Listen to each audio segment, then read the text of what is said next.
Nachdem ich mich in den letzten Videos anderen Themen zugewandt hatte, dachte ich mir, Zeit mal wieder für eine reine Hardware-Präsentation. Und was eignet sich da besser als ein Computer, mit dem ich eine meiner angenehmsten Kauferfahrungen verbinde?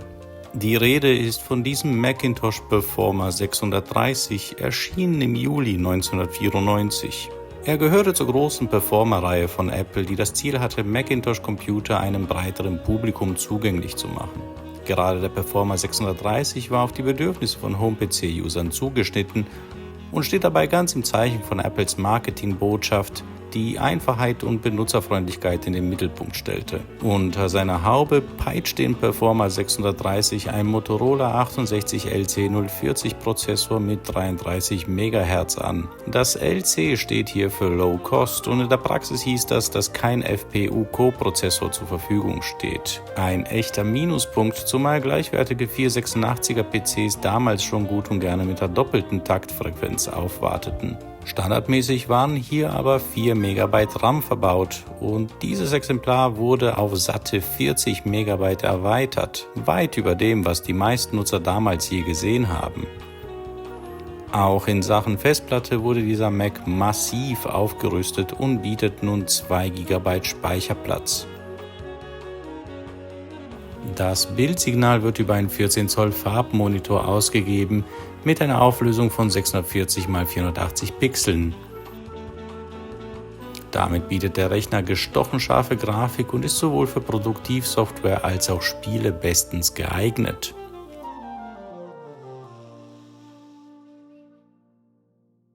Ein weiteres Highlight des Performer 630 war das CD-ROM-Laufwerk in zweifacher Geschwindigkeit, was damals noch ziemlich neu war. Damit konnten Nutzer in die wachsende Welt von Multimedia-Software und Audio-CDs eintauchen und das ohne den Geduldsfaden zu strapazieren.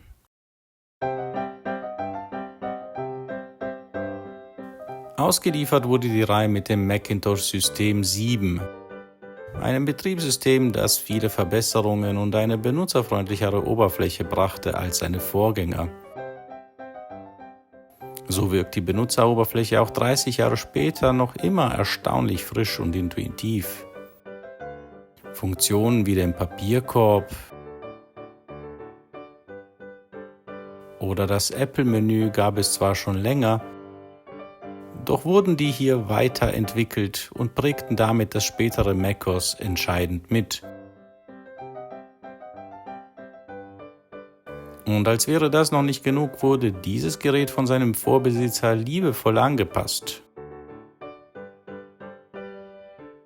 Mit individuell gestalteten Buttons, einer ausziehbaren Schnellstartleiste am unteren Bildschirmrand und links daneben einem sogenannten Tile-Switcher, mit dem man bequem zwischen laufenden Programmen wechseln kann. Das Sahnehäubchen auf dieser Hardware-Torte sind schließlich eine ganze Reihe klassischer 90er Jahre Freeware- und Shareware-Spiele. Darunter etwa ein Centipede-Klon in garantiert nicht lizenzierter Star Wars-Optik, inklusive Originalmusik, Soundeffekten und Zitaten aus den guten alten Originalfilmen. So viel zu meiner kleinen Einführung in diese wirklich feine und für ihre Zeit auch erstaunlich kompakte Maschine. Denn Mitte der 90er war dieses Setting tatsächlich so platzsparend wie ein Heim-PC nur sein konnte. Und eins ist sicher, das wird nicht das letzte Mal gewesen sein, dass der Performer 630 hier auf dem Kanal auftaucht. Daher wie immer, stay tuned.